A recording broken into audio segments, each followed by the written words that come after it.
Hi friends, welcome to our YouTube channel. This is వీరు. ఈరోజు మనం మాట్లాడుకోబోతుంది అనిల్ కుమార్ యాదవ్, అంటే మన భారీ నీటిపారుదల శాఖ మంత్రి. అలా చెబితే మీకు అర్థమవుతుందో లేదో కానీ సెంటా 1% అన్నాడే, ఆ వ్యక్తి గురించి, ఆ వ్యక్తి చేసిన వ్యాఖ్యల గురించి. ఏం చేశాడయ్యా ఈ సెంటా 1% అంటే, నిన్న ఒక మీటింగ్లో మాట్లాడుతూ ఎవరైనా సరే జగనన్న బొమ్మ పెట్టుకొని గెలవాల్సిందే అన్నాడు కదా.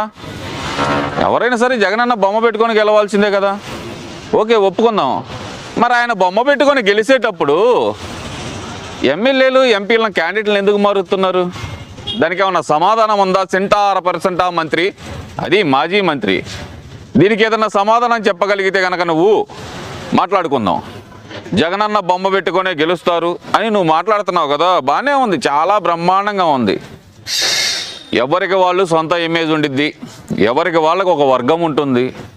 ఆ వర్గానికి సంబంధించిన ఓట్లు వాళ్ళకి, ఆ ఎమ్మెల్యే క్యాండిడేట్కి ఆ నియోజకవర్గంతో ఉన్న అనుబంధం ఇవన్నీ తీసేసి ఇక్కడ పనికిరాని చెత్తను తీసుకెళ్ళి పక్క నియోజకవర్గంలో ఇది చెత్త కాదు వజ్రం అని మీరు నమ్మించాలని చూసినా చెత్తే అవుతుంది తప్పితే వజ్రం ఎప్పటికీ కాలేదు. అది ఒకటి బాగా గుర్తుపెట్టుకోండి. ఇంతకీ ముందర నీ సీటు గురించి ఏమైనా చెప్పాడా జగన్మోహన్ రెడ్డి? దాని గురించి మాట్లాడితే కనుక ఏదో 2022 నాటికి కొలతలు కొలుసుకుందాం, బట్టలు పెడతాం, కొలతలు కొలుస్తాం అన్నావు. ఆ కొలతల సంగతికి తీసి పక్కన పెడితే కనుక కొలతలు లేవు, డయాఫ్రమ్ వాళ్ళకి పడిన బొక్కను పూడ్చే దిక్కు లేదు. ఇప్పుడు వచ్చిన మంత్రి ఏందయ్యా బాబు అంటే కనుక నేను సంబరాల రాంబాబునే అంటూ, నేను సరదాల రాంబాబునే అంటూ ఆయన డ్యాన్సులు అయ్యో, ఆయన డిస్కో డ్యాన్సులు, ఆయన బ్రేక్ డ్యాన్సులు అయ్యో ఆయన వేసుకుంటున్నాడు. ఇవన్నీ తర్వాత మాట్లాడుకుందామంటే కనుక జగనన్న బొమ్మ పెట్టుకొని గెలిచే దమ్మున్న వాళ్ళు ఎవరైనా సరే ఒకటి గుర్తుపెట్టుకోండి. నువ్వు అన్నావే జగనన్న బొమ్మ పెట్టుకొని గెలుస్తావని, ముందల నీ సీటు నువ్వు తెచ్చుకొని నేను జగనన్న బొమ్మ పెట్టుకొని గెలుస్తానని చెప్పు, ఓకేనా? సరే, ఇదంతా పక్కన పెడితే కనుక జగనన్న బొమ్మ పెట్టుకొని గెలిచే విధంగా అయితే కనుక మీరు జగనన్న బొమ్మ పెట్టుకొని గెలిచే విధంగా అయితే కనుక సిట్టింగ్ని సీట్లు మార్చమాకండి.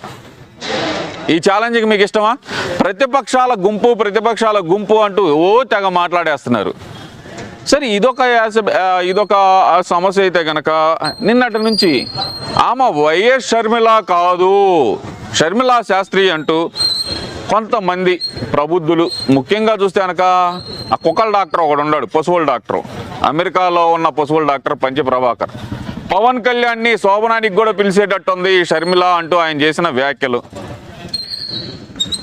అరే, నీకు పోయినసరే చెప్పా, నీ భార్య ఆ డిన్నర్కి వెళ్ళిందని చెప్పి అందరూ అలా వెళ్ళరు, అలా అని చెప్పి మాట్లాడటానికి కూడా మాకు కొంచెం బాధగానే ఉంది. కానీ తప్పట్లేదు.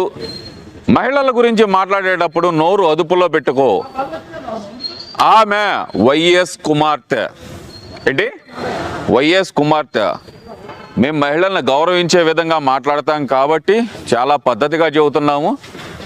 నీ గురించి ఇంకా చాలా ఉన్నాయి చెప్పాల్సింది. నువ్వు మాట్లాడావంటే కనుక జగన్మోహన్ రెడ్డి మాట్లాడించినట్టే, ఇక ఆల్మోస్ట్ ఆల్ జగన్మోహన్ రెడ్డి మాట్లాడించినట్టే అని చెప్పి అందరికీ తెలిసిందే. వైఎస్ షర్మిలనే విమర్శిస్తున్నారంటే కనుక ఒకవేళ వైఎస్ విజయమ్మ గారు గనక షర్మిల గారిని అనుసరించి కాంగ్రెస్లోకి వెళ్తే కనుక రేపు ఆమెకు కూడా రంకు అంటగట్టరని గ్యారంటీ ఏమన్నా ఇవ్వగలరా మీరు? ఏమయ్యా జగన్మోహన్ రెడ్డి, వైఎస్ విజయమ్మ గారు గనక కాంగ్రెస్కి సపోర్ట్గా వెళితే ఆమెకు కూడా రంకంటే కట్టే పరిస్థితిలో నీ సోషల్ మీడియా టీం తయారవుతుంది, చూసుకో. ఒకవేళ పొరపాటున ఇదే టీము కాంగ్రెస్లోకి వెళ్తే కనుక నీ భార్యకు కూడా రంకంట కడతారా స్వామి? ఎందుకు ఇలాంటి టీముని పెట్టుకొని ఆ పిల్ల సజ్జల భార్గవ్ గాడికి ఒకడికి అప్పచెప్పావు ఈ సోషల్ మీడియా టీంని. వాడు వచ్చిన తర్వాత మహిళల ఫోటోలు మార్ఫింగ్లు చేయడం, మహిళల మీద నీచంగా మాట్లాడించడం తప్పితే సబ్జెక్టు మీద మాట్లాడించే వాళ్ళని ఒక్కరిని తయారు చేయలేకపోయాడు ఆ దరిద్రుడు. ఇలాంటి వాళ్ళని పెట్టుకొని నువ్వు ఎన్నికల వ్యూహంలోకి వెళుతూ మహిళల్ని కించపరుస్తూ ప్రతిపక్ష నాయకుల్ని అవమానించే విధంగా పోస్టులు పెడుతూ ఏమిద్దామని మెసేజ్ నువ్వు? దయచేసి నీ పేటీఎం కుక్కల్ని కట్టేసుకో. నీ చెల్లెలనే అక్కడ అవమానకరంగా మాట్లాడుతుంది, నీ తల్లిని కూడా అవమానకరంగా మాట్లాడతారు జగన్మోహన్ రెడ్డి నీ పేటీఎం కుక్కలు. చూసుకో, రేపు తల్లిని అవమానించినా కూడా దాన్ని కూడా సమర్థించే పొజిషన్లోకి నువ్వు వచ్చావు అంటే కనుక వైఎస్ రాజశేఖర రెడ్డి కొడుకు అని నువ్వు చెప్పుకోవటం దండగా.